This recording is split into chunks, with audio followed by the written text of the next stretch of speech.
everyone, to the Penny Stamps Distinguished Speaker Series. Today, we are thrilled to present award-winning design expert, visual strategist, and innovationist here from Los Angeles, NASA Jet Propulsion Laboratory's Dan Goods. Yeah. This is a spectacular guy. I think you guys are going to have a good day. I want to thank our partners for their support of today's program, the School of Information, the University of Michigan Museum of Natural History, the Detroit Creative Corridor Center, or DC3, and Michigan Radio 91.7 FM. Please do remember to turn off your cell phones. And today we're going to have a variety on the Q&A, not our regular Q&A in here, not our regular Q&A next door. This is going to happen here. It's going to be more of a demo conversation. It's going to happen in here directly after the talk, sort of downstage left. So if you want to stay for this Q&A demo conversation, you'll want to sort of move in that direction at the end of the talk. A reminder, we have a Penny Stamp special event tomorrow, Friday, 6 p.m. at the Rackham Amphitheater. We will present, in partnership with the Center for Japanese Studies, a seminar on community revitalization, featuring Shunsuke Iwai, creative director from Apple Japan, and Ben Matsuzaki, president of Herman Miller Japan, speaking on their work to collaborate on community building initiatives in tsunami-hit Ishinomaki City through their organization Ishinomaki Laboratory. This program will include a discussion led by Stamps professor Nick Tobier on the impact of art and design in promoting social and economic vitality, both in Ishinomaki City and in our very own Detroit.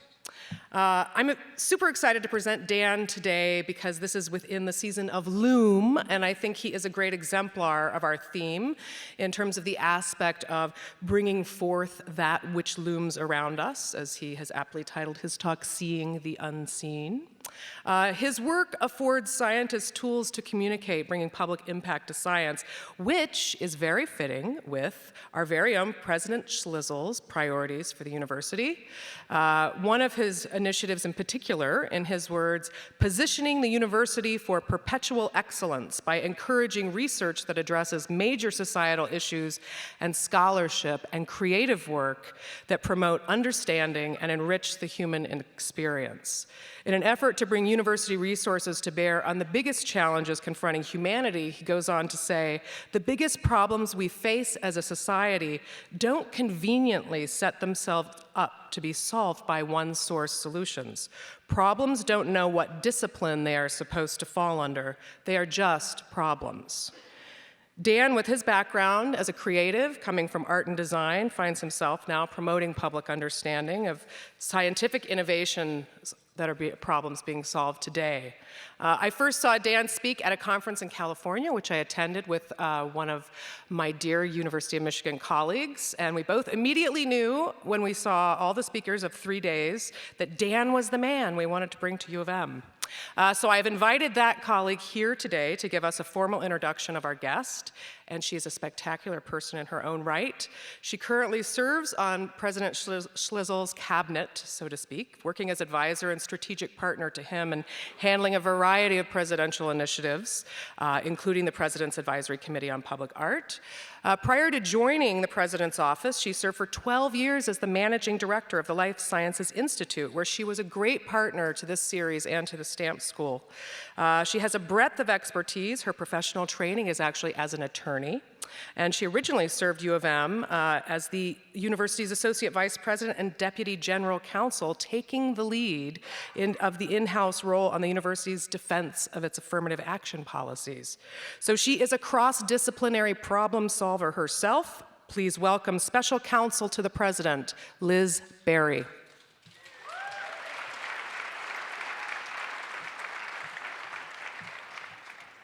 Thank you. I'm really thrilled to be here today and to have the honor of introducing to all of you Dan Goods.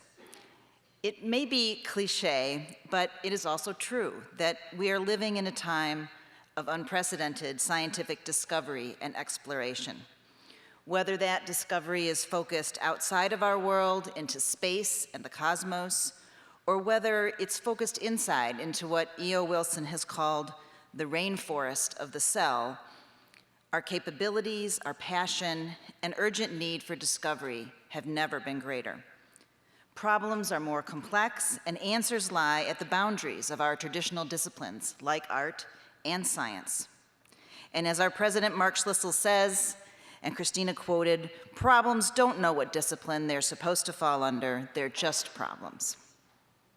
Critical to any voyage of discovery are those individuals in the pioneering party that communicate back to the rest of us to help us understand, to see, to taste, and to become intrigued by the frontier.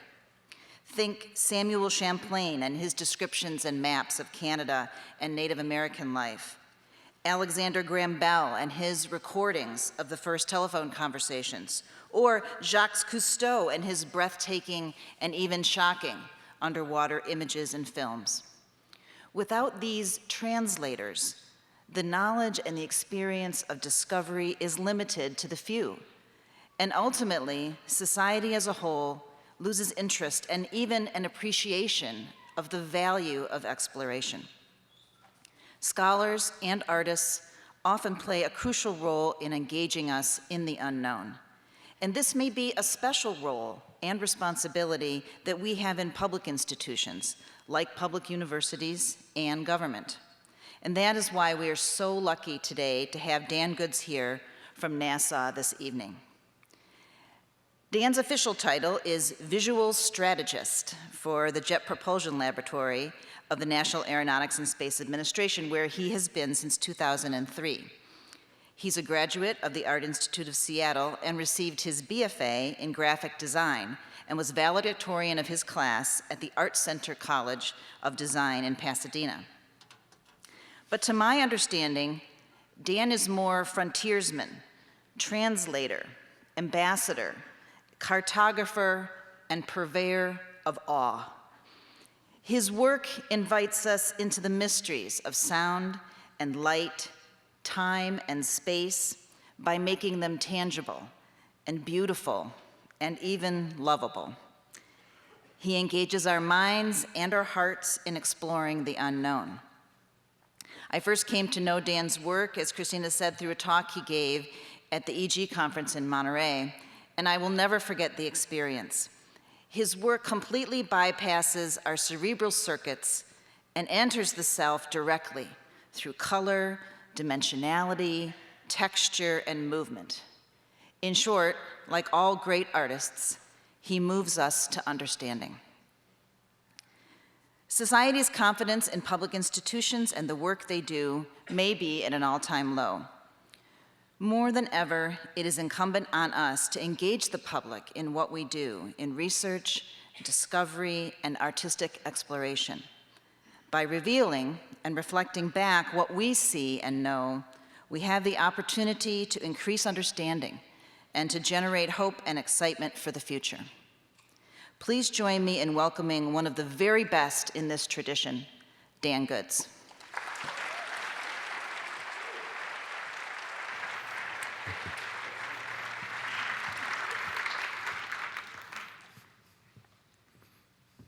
Howdy. It's great to be here. I remember being in art school trying to do branding for a little grocery store. And I was trying to do what all graphic designers are supposed to do. They're supposed to do logos. But I'm no good at logos, and I was really struggling, having a hard time. And I had a mentor, and I'm not sure if you've ever met a person like this, but I hope that you have. He's the kind of person that can look inside of your soul, and he can see who you truly are, and then he'll just rip it out and show it to you, show who you are and the things that you're supposed to do. And he told me, Dan, you're just too practical, and your practicality is keeping you from doing interesting work. And so he said, you need to just go play. And you're so practical that you'll take the impractical things that you make when you play and you'll make them practical. I had to kind of think about that. What did that exactly mean? But it sounded like a lot of fun. And so I started to play with bottles. And there's this grocery store. It's in Highland Park in LA area. They sell 500 kinds of soda, and they're all in glass bottles.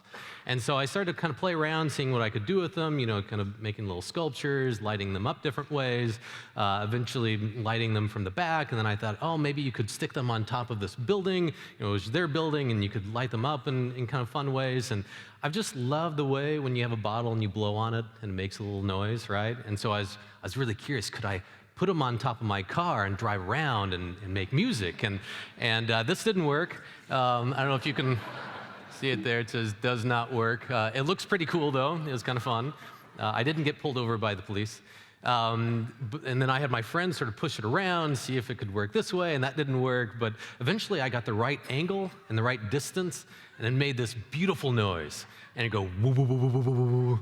And so I thought, oh man, when you have an ice cream truck and it drives around, makes music, I thought, well, we're in LA, what if we had a taco truck stand and this thing would drive around and make music? And so I figured out the right angle and the right distance to make that happen.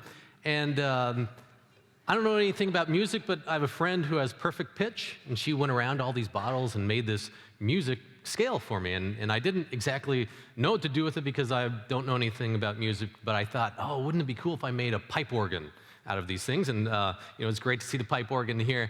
But this is a lot of the way my life works, is that I have no idea how to do most of the things that I do, but I know that if you ask enough people and you find the right team, that you can actually accomplish quite a lot. And what's funny is that this project, playing with bottles and just playing, was really what led me to this place. So this is NASA's Jet Propulsion Lab. It's right next to the Rose Bowl. So I know it's been a while since you guys have been to the Rose Bowl, but I'm sure you've seen it there. Sorry, that was bad. That wasn't no good. Yeah. No, actually, I grew up actually liking, there's something about the Wolverine helmet that I always liked, but it's better than Michigan State. Sorry, I'm getting off topic, anyways. So it's next to the Rose Bowl. There's 5,000 people that work here, and they're scientists and engineers and all sorts of different people, and they do amazing things, right?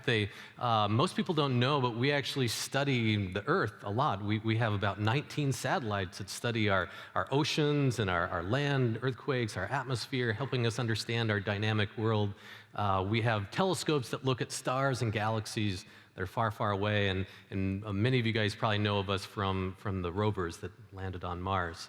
And so, to work at a place like this, you might imagine that it's difficult, right? And there's sort of the normal path to JPL, and actually, you could put Michigan on the third bullet there because there's actually quite a few people from Michigan at JPL. But I'm here to tell you that there is another route to get to JPL, and it's a little bit different, Sometimes maybe you don't do all that well in high school, and I didn't do all that well in high school, and I didn't take the SATs, and I'm not completely proud of this because I just didn't have a passion when I was in high school.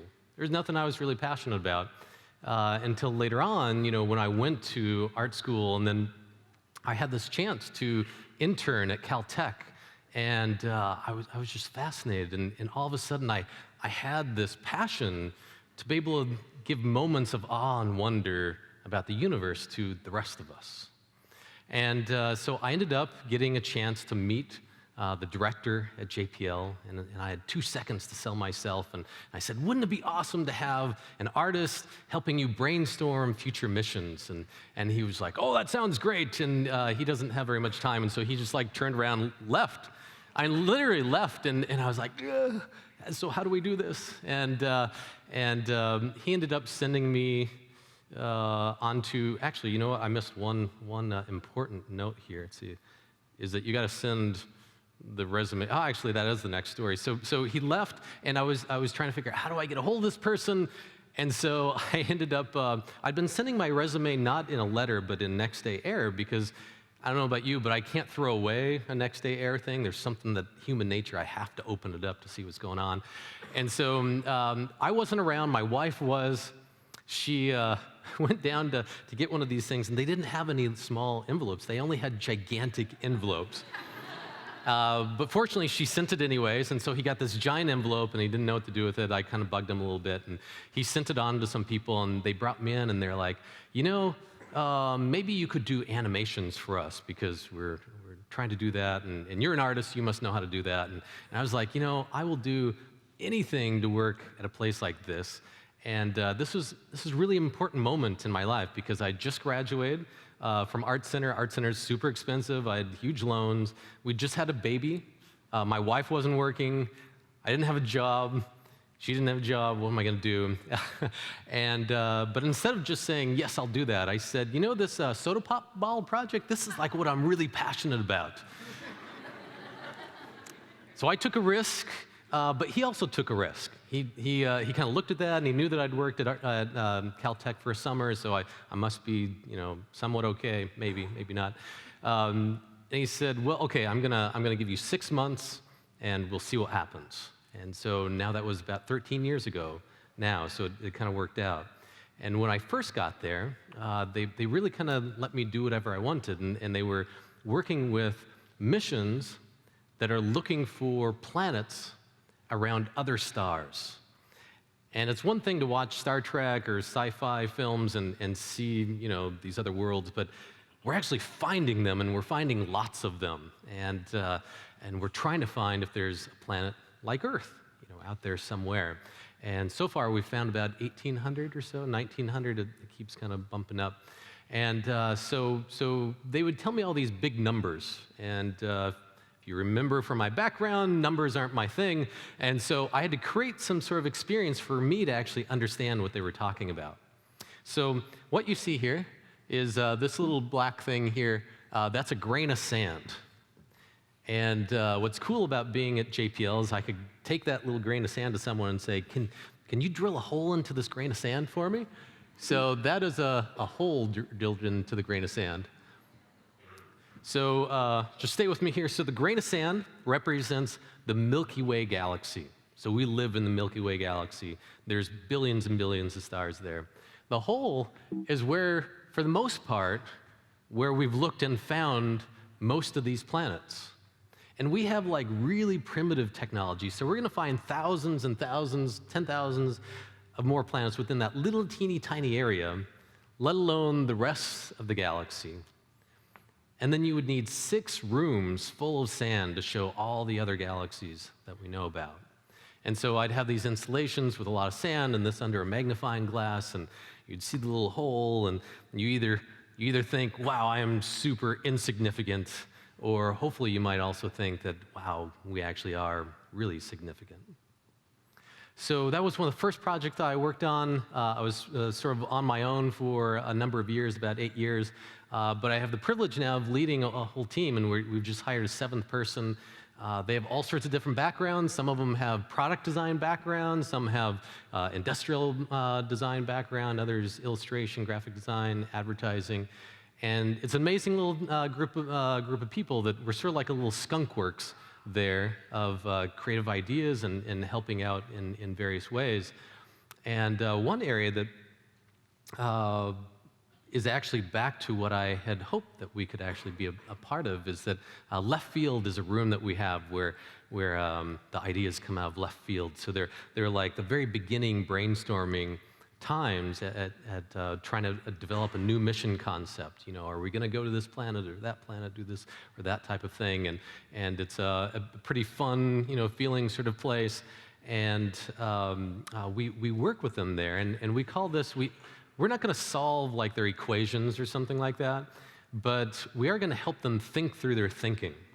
And I think that's a really important thing. They're working on super complicated ideas, and we're really good at sort of managing information and trying to think of different ways of putting different ideas together. And we get to throw out our ideas, and hopefully, you know, sometime in the future, 10, 20 years down the road, there'll actually be something on another planet that artists and designers were actually part of. I don't know if any of you guys heard about the Europeans had a mission to go to a comet and land on it. And it was called Rosetta. It was really exciting. And JPL happens to have a couple of instruments on the spacecraft And so we were trying to tell people about this mission. And I never knew that a comet, I didn't know the difference between an asteroid and a comet, and I didn't know that a comet really is just a big hunk of ice that's flying through space, and it doesn't have a tail for most of the time. It's only when it gets closer to the sun does it start to warm up, and just like dry ice, it starts to build an atmosphere, and then it just leaves that atmosphere behind. And so that's what a comet is. And there's this chance of doing a big art installation at the World Science Festival in New York, and this happened to be the time where we were just getting to the comet, and it was just starting to begin to build this tail. And the mission will be able to watch before the tail grows and when it grows, and then hopefully when it goes away. And so my friend David Delgado and I, he's working on our team, we had this idea of how can we give people a sense of scale and give them a human feeling of what this thing is all about. And so this was a little drawing that we kind of put together. Then we worked with an amazing architect in New York, in Brooklyn, Jason Klomoski, and he came up with this beautiful looking shell and became sort of a lantern at night. And it was put in Brooklyn Bridge Park, looking out over the city. And it was fun because you would have people getting their wedding pictures taken. They would go, oh, look at that thing. And then they'd take their pictures in front of there, and fine art dancers and all. It was fascinating. And so we call this sneaking up on learning. So if we're working with a scientist, we're thinking through their thinking, but with the public, we call it sneaking up on learning. And so hopefully, yeah, it's fun to have little kids around. It's always a good shot, right? Oh, it's a comet.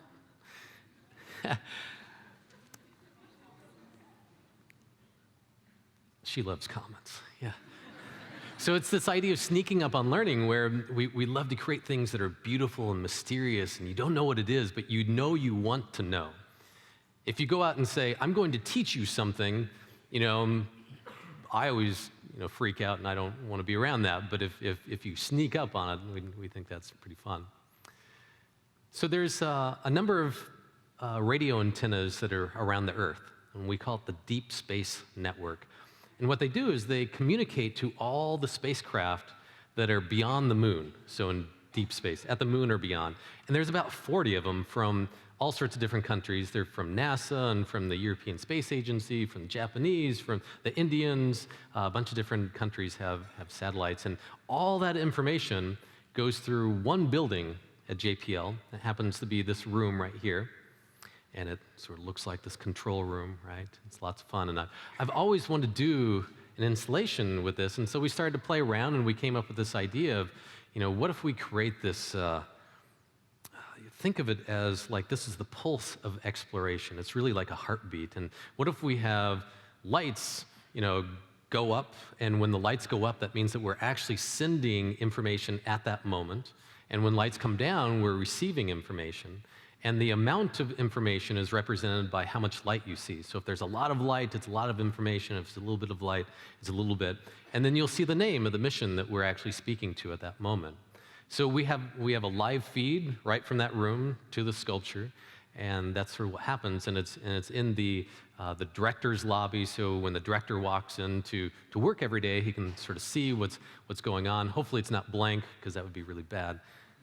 But it's been a lot of fun to sort of play with the data and the information and give a visceral feeling of this stuff that you really can't see, right? It's all kind of hidden behind.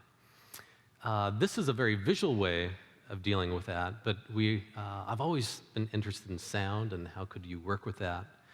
And so another sort of take on this same sort of information is I'd wondered, what if I just sat there and I could hear where spaceships are? Just sort of like you could hear a bird flying across the sky. What if you could actually hear where these spacecrafts are? They're all out there, but you can't see them. And so we again worked with the same architect in Brooklyn, and we wanted to make sort of an object of wonder. It's like, what is this weird thing? And it's a seashell. And so when you have a seashell, what happens, right? You can hear the ocean in the seashell. And but the difference is inside of this one, you hear spacecrafts, or at least sounds that sort of represent spacecraft. And so we worked with an audio engineer, and inside of this thing are 28 speakers, and they're not just surround sound. It's all over sound. It's above you and it's below you, and so you can literally listen to a sound kind of go all the way over and come back down. And wherever you hear a sound 100 miles away from your finger is one of these spacecraft. And so it's really beautiful to be able to see, this picture of the people just kind of listening. And to me, that sound quality really is different than just looking at a flat screen of images of where things are.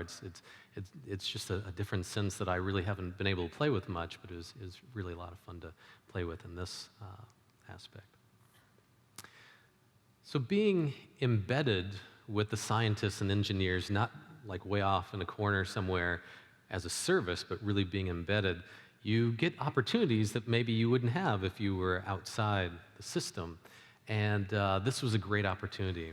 So there's a spacecraft, and it's called Juno. Juno is on its way to Jupiter. It launched a few years ago, and on 4th of July this year, it's actually going to arrive at Jupiter. And it's going to study a whole bunch of different things about the planet. And but it had this kind of funny thing where it went out towards Mars, and then we had to bring it back because we didn't have a big enough rocket to get all the way to Jupiter in just by itself. And so it had to come back by the Earth and use the gravity of the Earth to slingshot it out. And so there's this great moment, right, of like this thing that has gone out into outer space and now it's going to come back. And is there any way that we can connect with it, the humans here on Earth? And if any of you guys remember what Morse Code is, that's involved in this project. So. This is by transmit. Maybe it's something you can use, I don't know.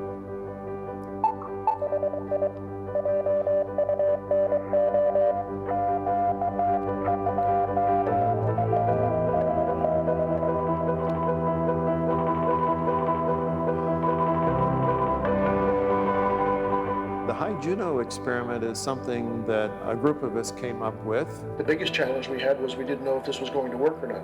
If it works, I'm part of history. This is W6 JPL Jet Propulsion Laboratory in Pasadena, California. Hello, CQ, CQ, CQ.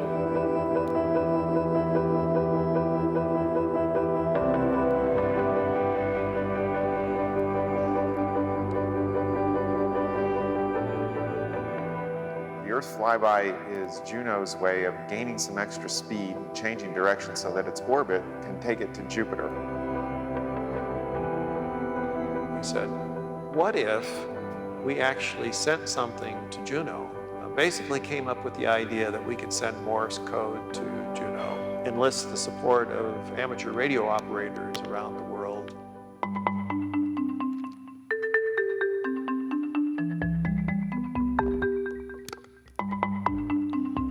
So the intent is to join amateur radio community together in a coordinated transmission from Earth to the Juno spacecraft as it flies by. The website would tell them, okay, key down now, and key up, transmit for 30 seconds. And that's how we would send a DIT. Everybody knows Morse code is dit, dit, dit, dit, da, da. Well, it turns out to say hi to Juno, it takes 4 DITs, in space, and then 2 DITs for the eye. I thought, wow, that's a neat thing to do, and they're going to need a lot of people to pull this thing off. I said, I'm good to go.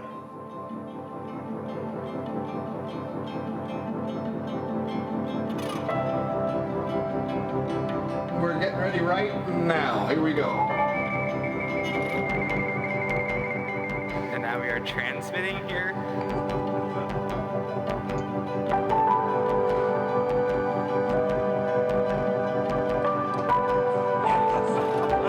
They could hear ham radio operators all over the world doing this, which was really remarkable. Everybody's doing this at the same time. Thousands and thousands of hams. With any luck, the Juno spacecraft will be able to listen and hear all these amateur radio transmissions. And so what we're doing now is we're looking at the data that's come down to see if we can put together that signal that says, hi, Will it work? Who knows?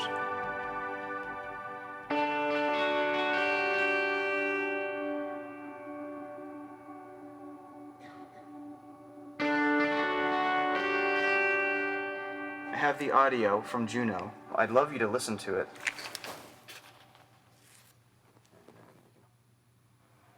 Come on. This is it.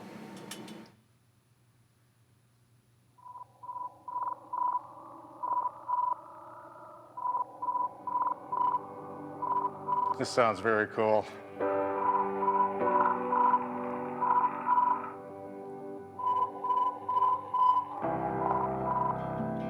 And it actually worked and it heard us. When you think about what it is, it was really, really amazing. How many times do you get to say hi to a spacecraft that's swinging by your planet? To be a part of it, that was very great. More than thinking about what it means to me, I think it's just such a great thing that humankind has the ability to think beyond our own environment. It's the curiosity, it's the adventuring spirit, I think, that the space program has given us. Hi, Juno! Hi, Juno. Hi, Juno. Hi, Juno! Hi, Juno! Hi, Juno. Goodbye. Thank you. Okay, take 17.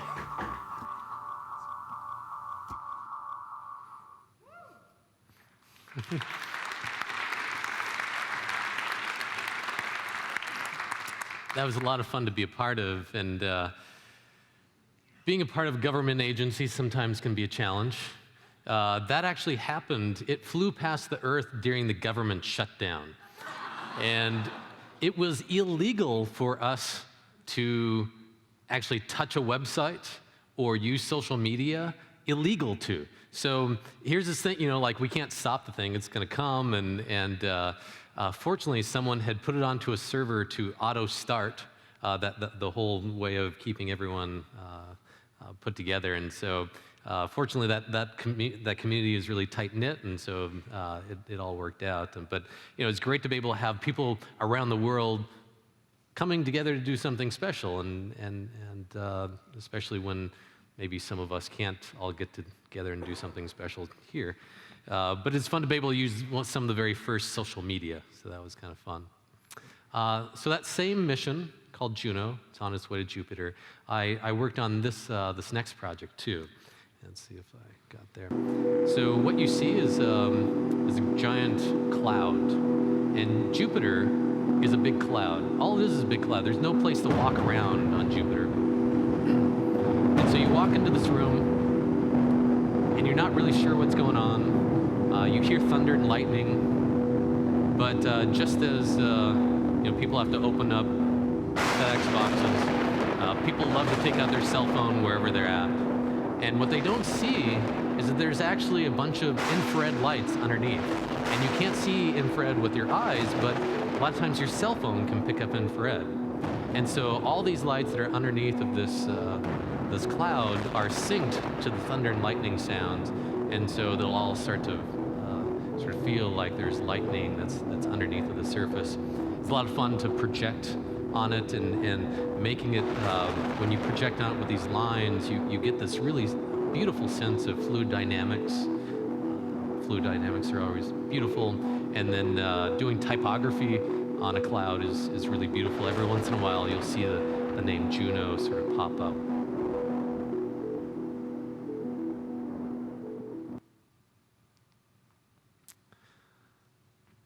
So there's this whole world of things that are invisible to us, that you need technology to be able to see.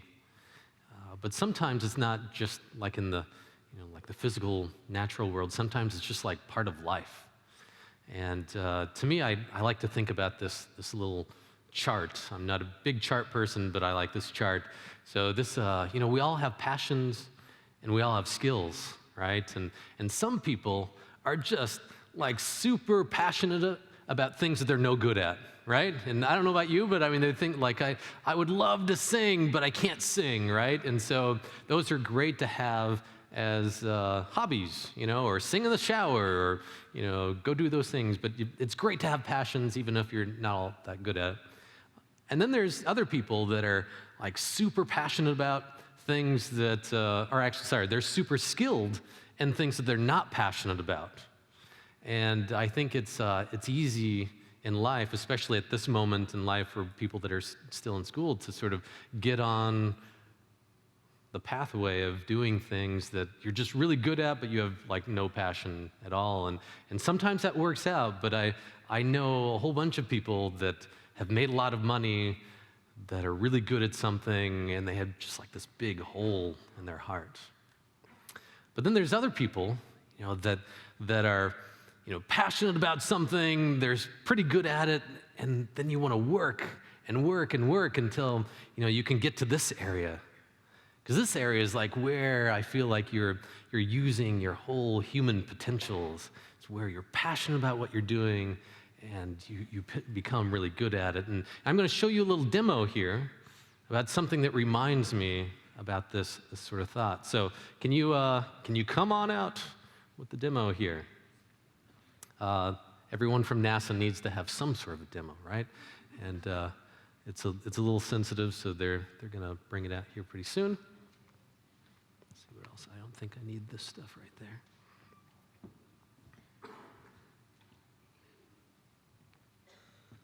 I was told I was supposed to come up with a joke for this moment of time, but I couldn't think of one.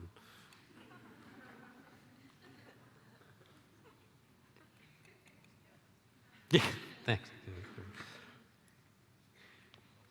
Here we go. Okay, so what they're bringing out is called a cloud chamber. And just kind of put it out here. Yeah. Oh, it's all nice and icy. I like that. So, so you're going to grab the other two things there. So I got to have, I always got to have nice gloves.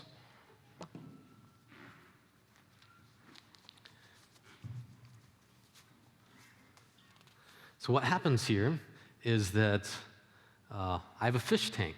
You can just go down to Petco or whatever you have around here, and you can just grab a little fish tank.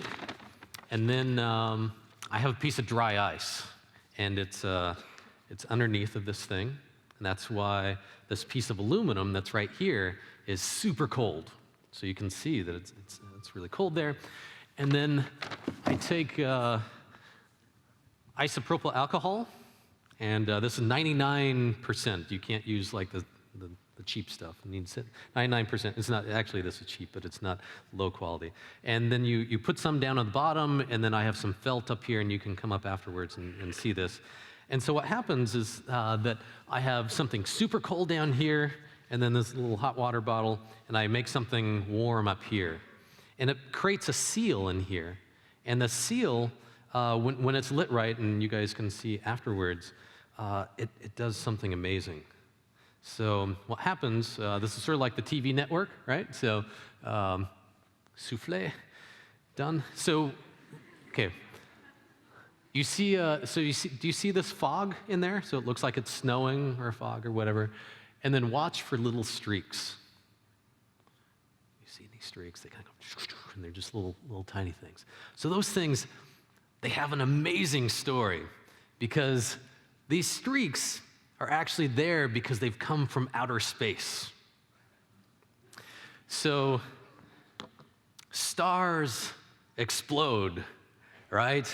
And they spew out all these particles, and the particles have been flying through space for millions of years, and some of the particles make it to our solar system, and some of them make it to Earth, and they go through the atmosphere, and they go through the walls of these buildings, and then they smash inside of this little bit of fog, and it's just the perfect size to prove in just a fraction of a second that there's an invisible world that's all around us. And it's not just around us, but it's through us, because these things are flying through you and me, thousands of them all day long. And it always gives me goosebumps. I mean, I swear, I've told this story a million times. I get goosebumps every time just thinking about these things that are coming and going through us. And you think about a star will explode, and another star will explode, and there's dust that's all over the place, right? And so there's all these atoms that are all over the place, and some of these atoms all sort of combine and they become big, they become hot, and they become our sun. And then others combine, they become our planets, and the leftovers are like comets and asteroids. And some of those atoms become trees, and they become animals. But at this moment in galactic history, there are some of these atoms that have come to form you and to form me.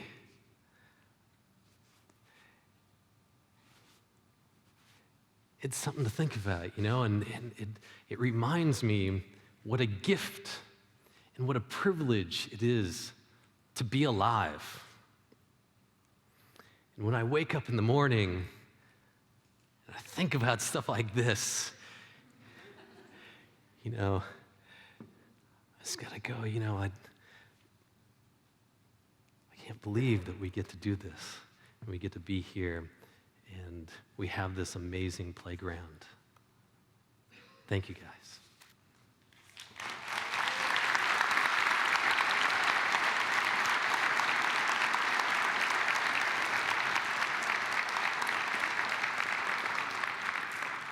I kind of ended a little early, but we're going to have time for, wow, there's a lot of you back there. I couldn't see any of you guys. Hey, guys. I'm going to take this, I'm going to put it down there. Not exactly sure how this is all going to work out. Hopefully you'll be able to see the little particles that are going through there. Some people can ask questions. I'll try to repeat the question and answer it so that everyone else can hear. And I guess I just know there's a certain amount of time that we have to get out. So thank you, guys.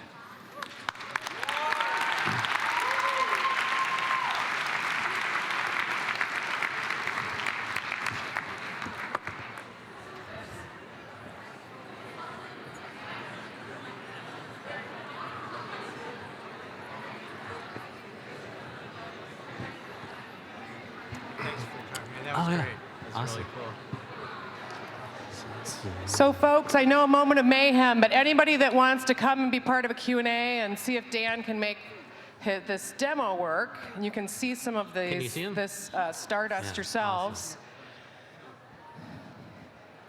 Oh, it is working. Yeah, it is working. Look at that. Yay! So I know we're going to end up with a cluster down here, so if you folks, after you see it for a few seconds, if you can move back and then let the other folks that are coming down so we can kind of have a circular movement here, and then you can move back and maybe take seats back in here, and Dan can start to answer some questions. Yeah, what?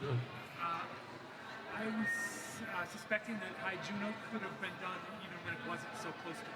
No. Did it really require a stronger signal than... what do you think about that? What if it could have been famous? No, so his question, if you want to know, his question was about high Juno, and did we have to do it when it was really close to the Earth? And yes, so we needed it to be close to the Earth. We also had to have, when you do Morse code, it's really based upon bouncing off of the atmosphere and coming down. We actually didn't want to bounce off of the atmosphere. We had to have like a hole, and we didn't know. We didn't know if this was going to work at all or not, and so we didn't know how many people would partake. We didn't know how long that would, how many we would need, and so it was all just a big experiment, and so it luckily worked out. They just found a particle going faster than the speed of light. Are you going to do a demonstration with that? He asked about particles going faster than the speed of light. I think people are checking that to see if that's true or not. Yeah. Is Juno responding? See, I think I need to stand here. Is Juno responding to radio waves? Is it set to respond to things? So Juno has a number of different instruments on it that do all sorts of different types of things. And one of them is sort of like a big radio antenna. And it'll pick up the radio waves from Jupiter, but we used it as a way of trying to get a signal to it.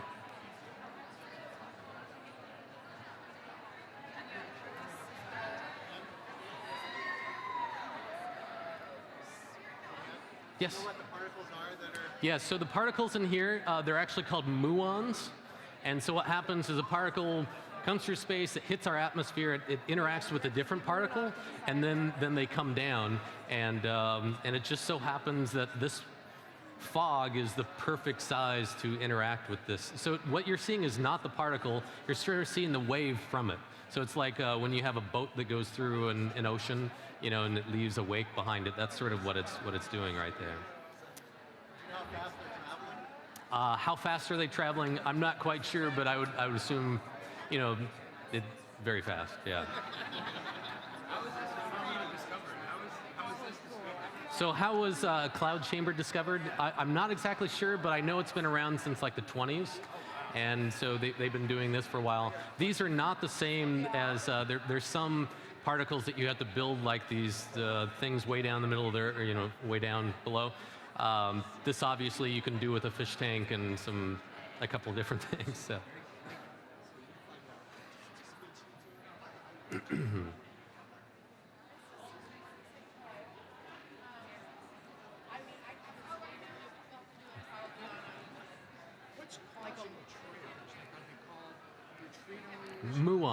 Muons. Yeah. I love Muon. I mean, that's a great name, right? Muons. What am I working on now? I'm actually working on something that we're calling the Museum of Awe. And so it's not a JPL project, it's a personal thing. And so hopefully someday there'll be a Museum of Awe that you can come to. And it won't be a museum that you just like, it'll combine installation, but also music and theater. So, you know, there'll be a bit of theater through the whole thing. So, yeah.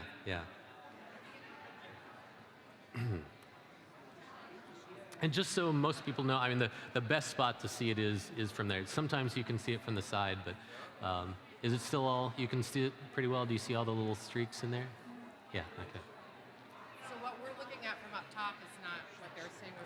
Yeah. It's probably easier to see down there. Watch out. They're going to hit you. Oh, wow. They're all, okay. Yeah. Get a good look. There's a lot of people behind you. I don't know how fast they're moving, so yeah. I think they can bump into other particles that will, you know, cause them to either stop or. Does gravity affect that? I think gravity affects everything. So, yeah. I don't want to. I believe that is true. Does gravity affect gravity? Does gravity affect gravity? That's a great question. I'm probably not the right person to ask for that one. So. Yeah. Each of the bodies have a gravitational pull that you would. Yeah, kind of like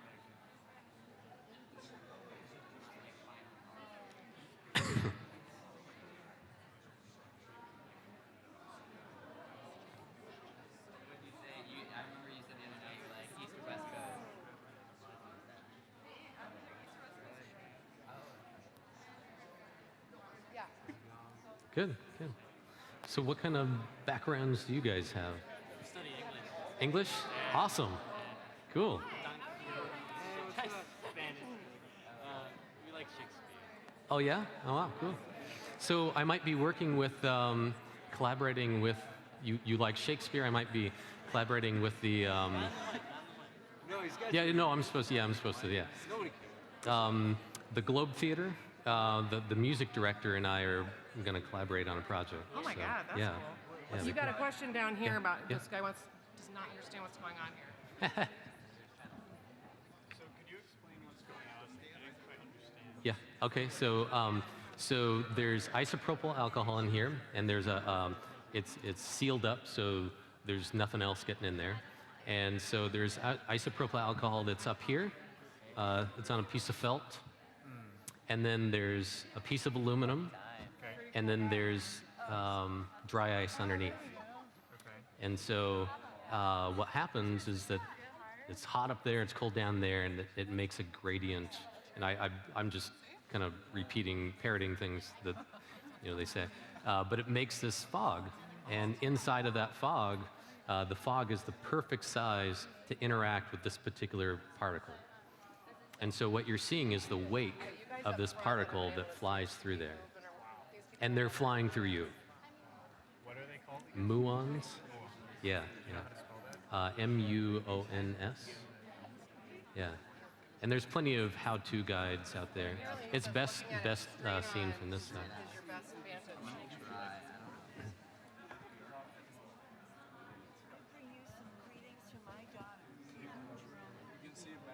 Oh my God! Caitlin's mom! Oh, hey, Did that make sense? Yeah. Okay, okay. I think really well. She just. And what do muons come from? Or like, So muons come from stars that have exploded, or sometimes they come from two that crash into each other, and some come from the edges of black holes. I don't really understand how that works, but that's what I've been told. Wow! Cool. You have to say hello to her for me. You want to? Being an artist, so I have a background in engineering, but I'm actually switching into Oh, yeah. art because I didn't have my passion there. Uh-huh. So how is it working as an artist? You're going to get to ask. Mm-hmm. Yeah. Because I think there's a really interesting overlap. So probably, you're not. How much are you actually making this stuff? When you say Like make. when you have an idea, like when you're saying, let's visualize this with lights. How much are you, like, are you working, I'm guessing very closely with? So a process is that I'll talk with scientists and kind of get an understanding of what they're, what the meaning is behind what they're doing, and then I'll develop ideas, and then I prototype them, and then I find fabricators to make them. So I usually don't make the final thing. If it's a projection piece, I can do that. I'm pretty good with that. But if it's like making objects, then I hire people to make the objects. So.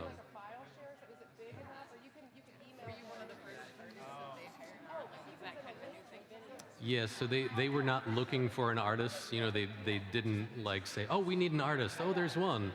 It was really just chance meeting, the director and him giving me an opportunity.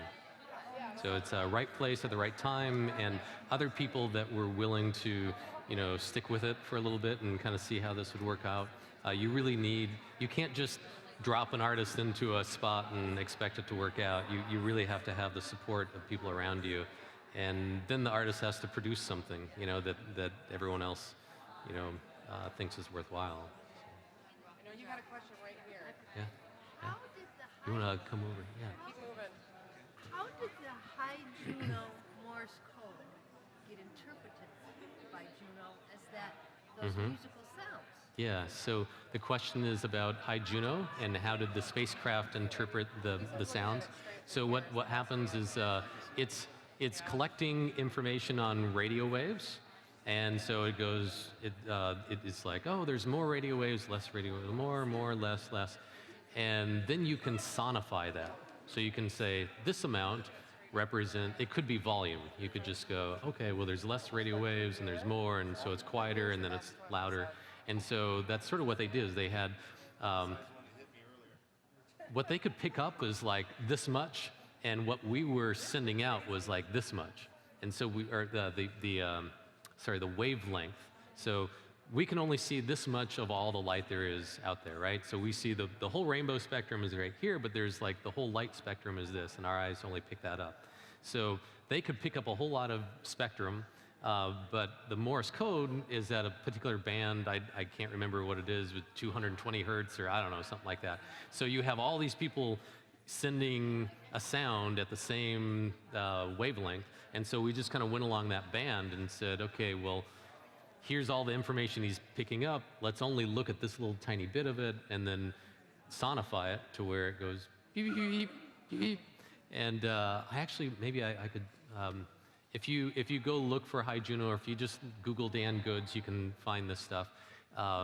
What's fun is to look at the whole data, because they did this 8 times, and only like 3 of them did we really pick up. Actually, only 2 of them did we pick up the whole signal, because there wasn't enough people, or the atmosphere wasn't right, or who knows what it was, why I didn't pick it. Yeah. So yeah, and the way they did that was for each dit, they had to hold it down for 30 seconds. So they'd sit there and they go 30 seconds, you know, and then, so it took 10 minutes to say hi. So I just want to make sure they have enough room to see over there. So it took a long time for them just to say one hi, and they did that 8 times over the period of 2 hours. And you don't know how many people were, you know, doing it at the same time or anything like that. So, yeah. The whole circumference of the world was transmitting at the same key down, key Yeah, yeah, yeah. So, you know, some areas probably wasn't helping as much as others. with a moving craft. Yeah. Sounds like confusing signal.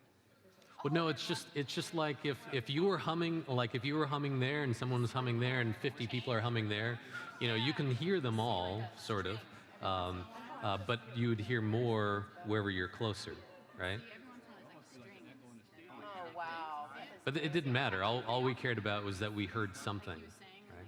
So, yeah. How does the cloud chamber relate to the passion skill diagram? So, I mean, so to me, like, what am I going to do with my time here on Earth?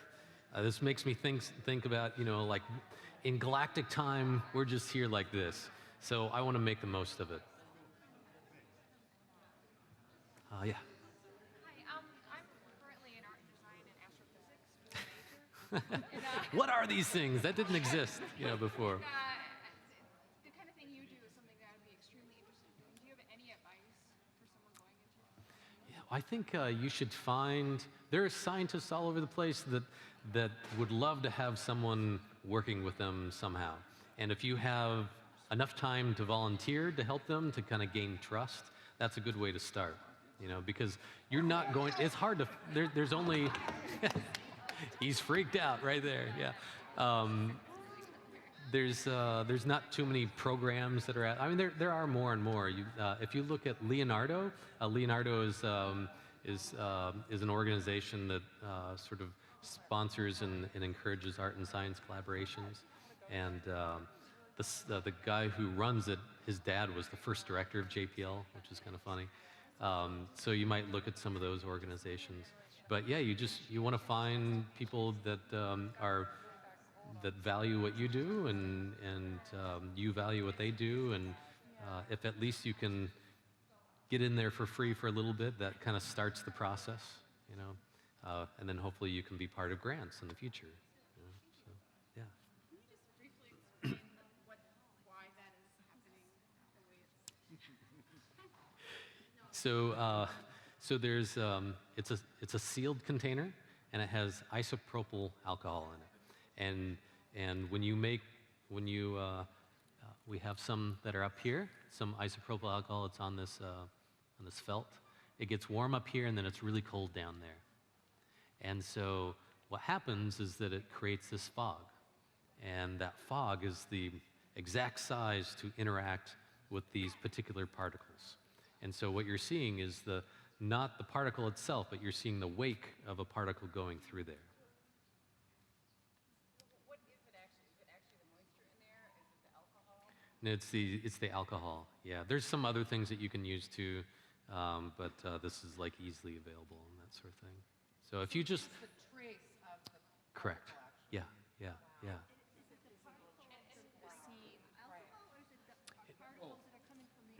So the alcohol vapor is the medium at which you see the particle going through. Yeah, yeah, yeah, yeah. Outer space particle. Yeah. How does that compare? So Dan, how does that compare to like when you're sitting in your backyard in the summer and you look up in the sky and you see the trail of a shooting star? Yeah, well, I mean, the trail of shooting stars is like a little pebble burning up in our atmosphere, and so it's leaving this fiery trail. But I mean, it would be similar, you know. I mean, it's just that the difference here is that this fog is just the right size, you know, to see these things. Now, if our atmosphere was the right size, then we'd see it all the time, right? But it's not. Why we see fog, right? Sure, that's why we see, yeah. Another difference is that these are constantly going through you, where those pebbles will not. Yeah, yeah, you don't want those things going through you. Yeah. Yes, sir. What's your normal day look like? So what's my normal day look like? Sending emails, that's my normal day. I mean, so I spend a lot of... one, one, one thing that I'm pretty good at is politics and making my way through a system, and that may not be a lot of artists' skill, but it's really, really helped, because if you're in an organization of 5,000 people that's part of a arm of the government, you have to, and you want to do something weird, you got to learn how to make it through the system. And so I spend a lot of time learning about what all the firewalls are and the people I need to get to know, and so really that's a lot of my day. And then parts of my day, I'm always thinking through projects and then talking to the team and seeing what they're coming up with. So yeah. I was just wondering, like, to make that shell audio piece, what was like the cost to make? Yeah, so I showed it to a guy who is a creative director at Nike, and he said that would cost us $2 million to do.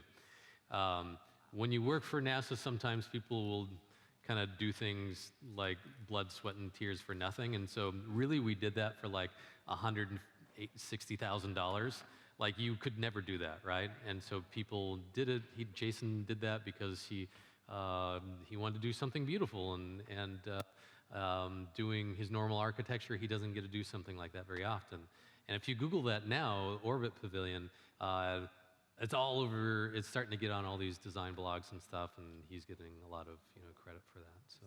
World Science Foundation paid for that, or was that JPL? No, so the first year they tricked us. So the first year they paid for the comet to be made. Second year we had to pay for everything. So, so I was like, wait a second. So, yeah. So, has anyone not seen this? Just making sure that people can get through. You're talking about seeing the unseen. Mm-hmm. Someday you need to go into your laboratory and get some cobalt glasses, big glasses that are made out of cobalt. Mm-hmm. And when you look through the cobalt glasses, if you're out in nature, everything that's alive and has a life force is green. And then when you look at it long enough, you actually realize when the wind comes through, there's a red that comes off of it. Oh, wow. That's It's very fascinating. interesting. Yeah. But what you really need to do is look upstairs at the clouds.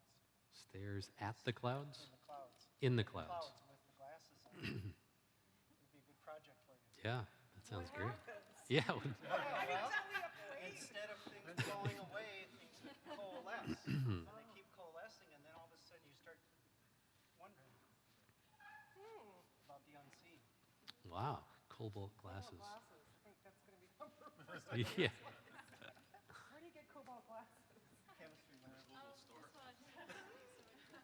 Oh, yeah. I'm a recent graduate, so you going back to the beginning is very interesting. Oh. But the question is, when you're working with NASA scientists, do you often find, like, how is it working with scientists like that? Do you bounce the project back and forth, or do you just Yeah. have an idea and run with it from there? So she's asking about process, and yeah, so we talk a lot and just bounce ideas off of each other, and then I kind of go off and do something and come back, and they'll say, no, that's not right, or oh yeah, this is another way of doing it. They're all super creative, and a lot of the projects get way better with their input. Do they bring in little toys?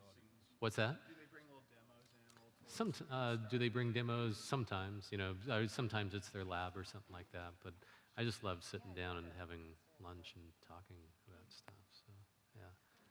And it's encouraged a lot of places. Have you ever been asked to look inside JPL at the culture or what's happening or how they work? So she's asking, have we ever been asked to look at the culture of JPL? And what's actually funny is that we just got hired by Kennedy Space Center to do that for them.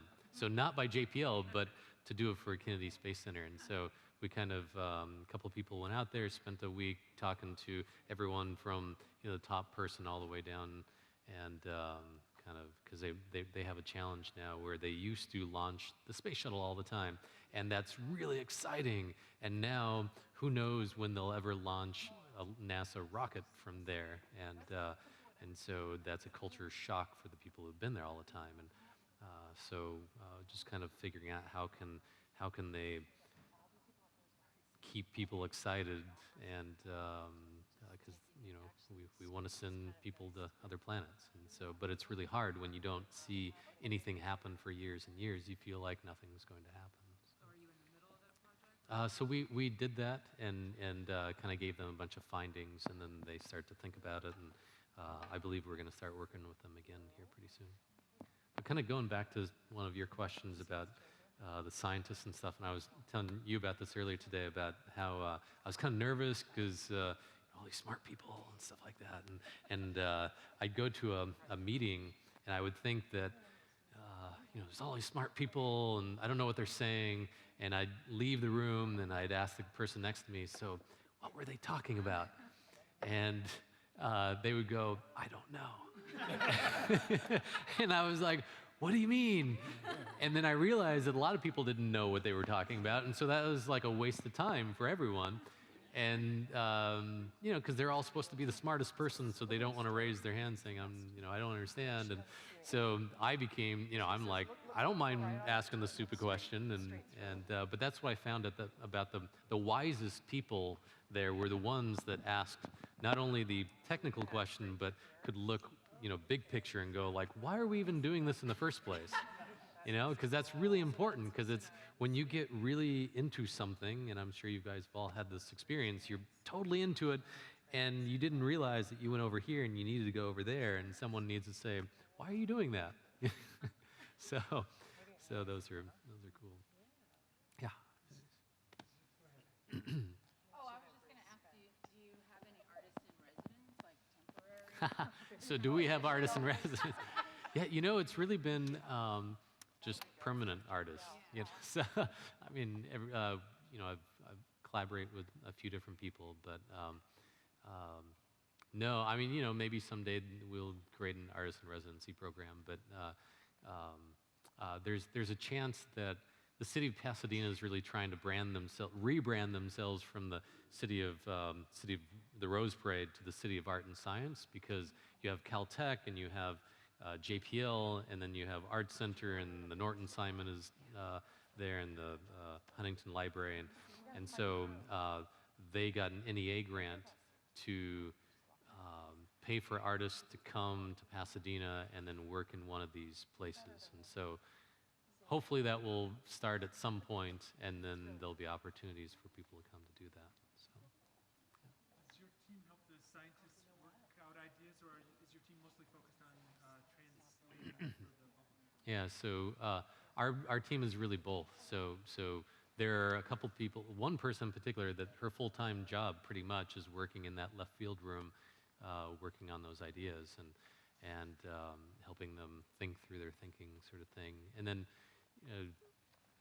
I would say maybe it's like 70-30, but we also work with them on their proposals, so trying to win new missions, and that's a big deal, and especially when they cost a lot of money. Scientists are invited into the left field room, or is that where the artists meet? Well, it's mainly for interdisciplinary brainstorming. That's really what that room is about. So they're both there. Yeah.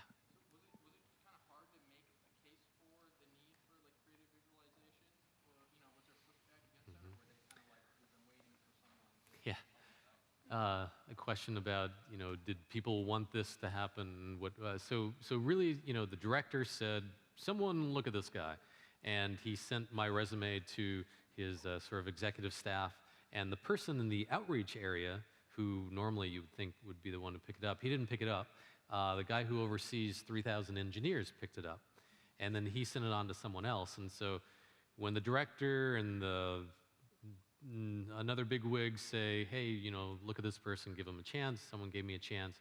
But I remember being in a room where they put up an org chart and my name was up there and someone laughed and was like, he's still here, but then the whole bunch of other people are like, what are you talking about? Like, this is really important. And so I was put into a fertile spot that had the potential to grow, but it also had there was a moment where a really high-level person had asked to do something there, and me and a team put together this whole presentation, and he's really strategic, and he said, I know you went to Art Center, so you must have a tough skin. He said, all the stuff that you showed is really about later in the process of a mission when we've cut hardware, cut metal and we're making the thing. This room is all about before you ever get to that. It's about napkin sketches, it's about beginning ideas. And I saw all these people that were, in our area just go, oh, Dan's gone, he's gone, he's all over. And I just said, that's great. Thank you for telling me that. I didn't know, and I'll be back in 2 weeks and show you new stuff. And it all worked out. And so there was a moment of like, I could just see everyone just going, oh, it's over. But that's a stupid way to think about it, right? You need to listen and make changes and come back and do the right thing. Because he was absolutely right.